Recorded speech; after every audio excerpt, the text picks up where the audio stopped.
Sebuah pergeseran kekuatan geopolitik global sedang terjadi di depan mata kita, dan medan tempurnya adalah industri otomotif Inggris. 2 tahun lalu, tidak ada yang mengenal merek ini, namun kini mereka melaju kencang melampaui pabrikan Eropa yang telah berkuasa selama beberapa dekade. Invasi industri ini berlangsung sangat agresif. Sebagai bukti nyata, salah satu dealer Mercedes-Benz terkemuka di Inggris rela memotong setengah ruang pamer mereka demi memberikan tempat bagi merek baru ini. Strategi pasar yang sangat berani. Dengan harga 45.500 pound sterling, mobil SUV berkapasitas 7 penumpang ini menawarkan tenaga lebih dari 400 daya kuda dan jarak tempuh luar biasa hingga 700 mil. Ini adalah awal dari runtuhnya dominasi lama. Laju pertumbuhan merek ini melampaui semua kalkulasi para analis ekonomi barat. Mereka memperkenalkan model unggulan yang mendefinisikan ulang nilai dari uang sebesar 45.000 pound sterling, menciptakan guncangan hebat yang memaksa raksasa Jerman dan Inggris bersiaga penuh.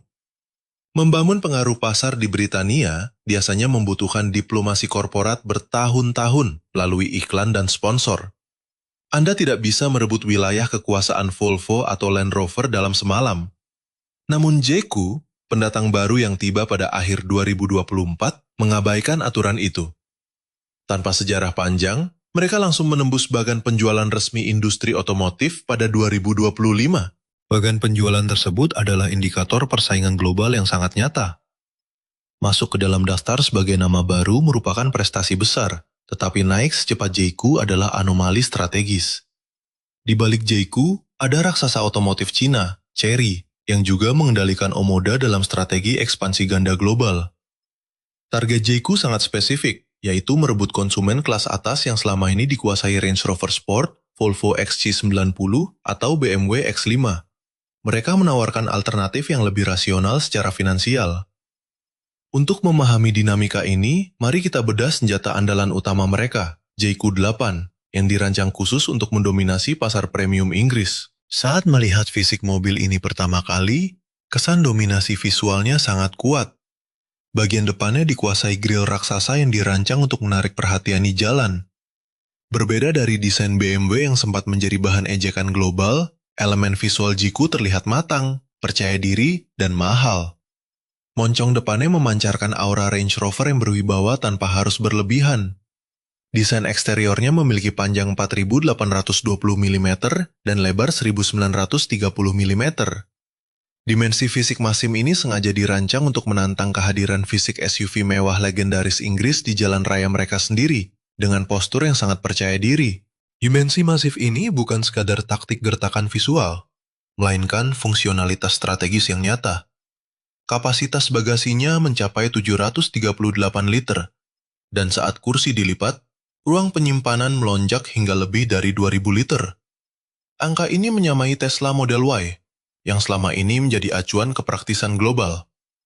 Bedanya, JQ8 melakukan ini sambil tetap menyediakan opsi 7 kursi. Namun, kejutan terbesar dari strategi manufaktur Cina ini bukan terletak pada ruang kabin, melainkan pada keunggulan teknologi mesin dan rekayasa canggih di balik kapnya. Area di mana para pesaing mengira mereka akan melakukan penghematan biaya produksi.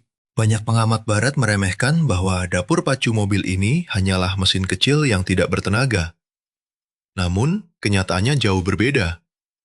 Tenaga sebesar 428 daya kuda, akselerasi 0 ke 60 mil per jam dalam 5,8 detik, serta jangkauan total 700 mil adalah angka real.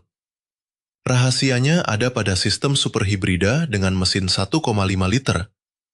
Alih-alih memutar roda, mesin ini bertindak sebagai generator listrik mandiri.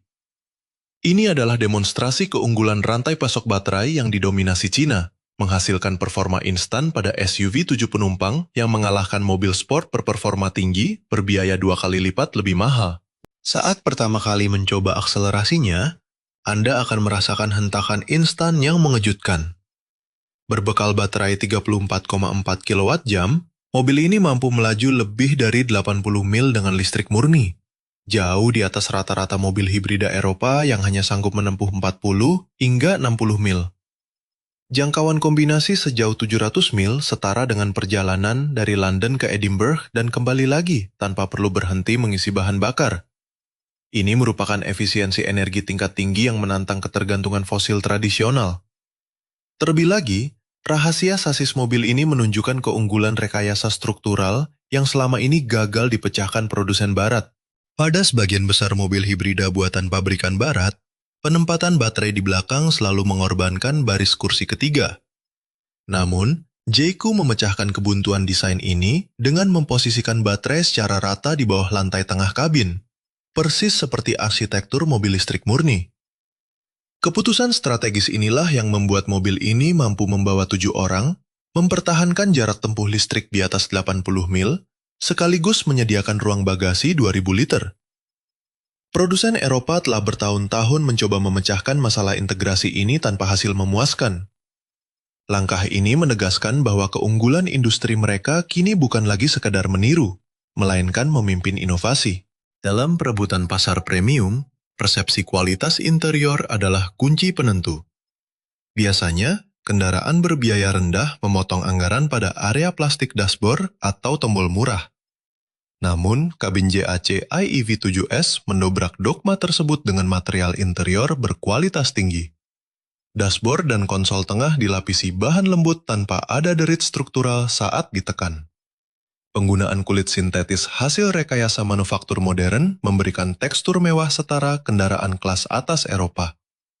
Ini adalah taktik penetrasi pasar yang sangat terencana, dirancang khusus untuk memotong jalur persaingan tradisional dan membuktikan bahwa rantai produksi Asia mampu menyajikan kemewahan dengan efisiensi biaya yang mustahil ditandingi Barat. Memasuki baris kedua, kenyamanan yang ditawarkan menjadi senjata utama untuk memikat konsumen kelas atas. Penggunaan 2 kursi kapten individual yang dapat diatur secara elektrik serta tirai jendela otomatis biasanya hanya ditemukan pada paket kendaraan seharga 60 hingga 70 ribu pound sterling. Namun di sini, semuanya menjadi kelengkapan standar. Lantai kabin yang sepenuhnya rata memberikan kelegaan ruang kaki yang optimal. Ofensif digital juga sangat terasa melalui kokpit layar lebar di dashboard serta tampilan informasi yang diproyeksikan langsung ke kaca depan. Integrasi teknologi tanpa biaya tambahan ini secara telak merusak skema penetapan harga tradisional yang selama ini dinikmati oleh produsen barat. Kamera parkir 360 derajat disajikan tanpa biaya tambahan. Strategi ini secara langsung merusak model bisnis tradisional pabrikan barat yang kerap memeras margin keuntungan lewat daftar opsi opsional yang sangat panjang. Jika Anda mencoba menyamakan paket fitur ini pada BMW X5 atau Mercedes GLE, harga di dealer dipastikan membengkak hingga ribuan pound sterling. JAC mengambil keputusan berani dengan menyertakan semua teknologi tersebut sejak awal produksi untuk memotong rantai margin tinggi pesaingnya. Ini mengubah lanskap persaingan nilai ekonomi global secara radikal. Sekarang, mari kita analisis bagaimana performa dinamis kendaraan hasil rekayasa modern ini saat diuji langsung di jalan raya. Bagaimana rasanya berada di balik kemudi SUV listrik ini? JAC iEV7S adalah kendaraan yang besar dan masif. Jenis mobil yang secara historis seringkali dicap limbung, mati rasa, dan seolah kehilangan kontak dengan aspal. Biasanya, pabrikan Tiongkok generasi awal kesulitan meramu keseimbangan sasis untuk bobot baterai yang ekstrim. Namun kendaraan ini mematahkan stereotip tersebut. Alih-alih terasa mengayun tak tentu arah saat melibas tikungan, ia justru terasa kokoh, presisi, dan sangat stabil. Ini bukan sekedar pencapaian mekanis biasa, melainkan sebuah pernyataan geopolitik industri yang tegas. Tiongkok tidak lagi sekedar meniru, mereka kini mendikte standar kenyamanan berkendara premium yang selama ini dimonopoli oleh raksasa otomotif barat. Banyak pabrikan Eropa dengan harga jauh lebih selangit gagal menyamai kehalusan berkendara yang ditawarkan mobil ini. Dalam mobilitas harian, efisiensi transfer daya elektriknya benar-benar menjadi senjata pemungkas yang mematikan. Tanpa adanya jeda perpindahan gigi atau kebisingan transmisi konvensional, mobil ini melaju dengan keheningan yang mengintimidasi. Namun, ketika pedal gas ditekan dalam-dalam, tenaga instan langsung meledak tanpa kompromi. Akselerasi dari 0 hingga 100 km per jam hanya dalam waktu 5,8 detik untuk kendaraan sebesar ini adalah anomali yang mengejutkan.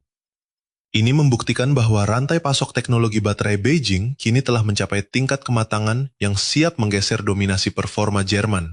Fitur keselamatan aktif seperti kendali jelajah adaptif dan pengereman darurat otomatis kini sudah menjadi paket standar tanpa biaya tambahan.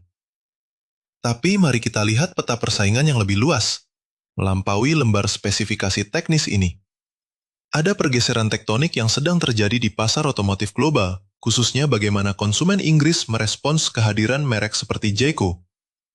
Angka penjualan bukan sekedar statistik di atas kertas, melainkan indikator invasi pasar yang sangat terstruktur. Peluncuran Jayco 5 dan Jayco 7 di Britania Raya langsung merebut hati konsumen dalam waktu singkat. Ini membuktikan bahwa strategi penetrasi pasar mereka berhasil mengeksploitasi celah yang ditinggalkan oleh para pemain lama yang terlalu lambat beradaptasi. Pembeli mobil-mobil ini bukanlah kolektor fanatik yang gemar berburu merek asing di internet. Mereka adalah konsumen arus utama, para kepala keluarga yang sebelumnya hanya melirik Kia, Hyundai, Volvo, atau Ford sebelum beralih ke Jayco. Memenangkan hati segmen rasional yang sangat peduli pada biaya operasional ini merupakan kemenangan strategis yang besar. Salah satu senjata utamanya adalah penyederhanaan opsi kepemilikan. Jayco 8 hanya hadir dalam 2 varian, yaitu eksekutif dan luxury. Tanpa daftar opsi membingungkan yang sengaja dibuat rumit untuk memeras isi dompet konsumen, konfigurasi kendaraan di situs resmi mereka dapat diselesaikan hanya dalam waktu 30 detik. Ketika proses memilih opsi mobil mewah asal Jerman kini terasa serumit menghitung pajak tahunan, pendekatan minimalis Jayco menjadi angin segar yang mereduksi kecemasan calon pembeli. Garansi panjang dan penguatan jaringan purna jual yang mereka tawarkan di Britania Raya adalah langkah taktis untuk meruntuhkan benteng keraguan terakhir konsumen terhadap merek baru. Pertanyaan klasik mengenai ketersediaan suku cadang kini dijawab dengan pembangunan infrastruktur dealer yang masif dan agresif di berbagai wilayah. Tentu saja, aspek nilai depresiasi dan harga jual kembali masih menjadi pekerjaan rumah terbesar mereka. Mengingat reputasi kuat dealer tradisional seperti BMW atau Land Rover tidak dibangun dalam semalam oleh para kompetitor baru ini. Namun, arah pergerakan geopolitik pasar otomotif saat ini sudah sangat jelas terlihat. Seiring meningkatnya populasi kendaraan baru Tiongkok di jalanan Inggris, persepsi publik perlahan tapi pasti akan mulai bergeser dari skeptis menjadi familiar. Pada tahun 2025 dan 2026, kondisi ekonomi global memaksa konsumen menjadi jauh lebih sensitif terhadap pengeluaran bulanan dan efisiensi bahan bakar. Jayco hadir di momentum yang sangat krusial dengan formula harga dan spesifikasi yang tepat sasaran di tengah krisis biaya hidup. Puncaknya ditandai oleh fenomena mengejutkan di sebuah ruang pamer Mercedes-Benz, yang menjadi bukti nyata bahwa medan kompetisi global ini telah berubah untuk selamanya. Mari kita cermati dealer Sandown Mercedes-Benz yang kini resmi menjual portofolio kendaraan Jayco dan Omoda di bawah satu atap yang sama dengan lini mewah Jerman mereka. Keputusan strategis ini bukan sekedar kemitraan kecil di pinggiran kota, melainkan pembagian fisik ruang pamer premium utama mereka menjadi 2 bagian yang setara. Ketika jaringan dealer Mercedes bersedia mengorbankan separuh ruang pamer bernilai tinggi demi memajang merek baru dari timur, ini adalah pengakuan de facto atas pergeseran kekuatan pasar global.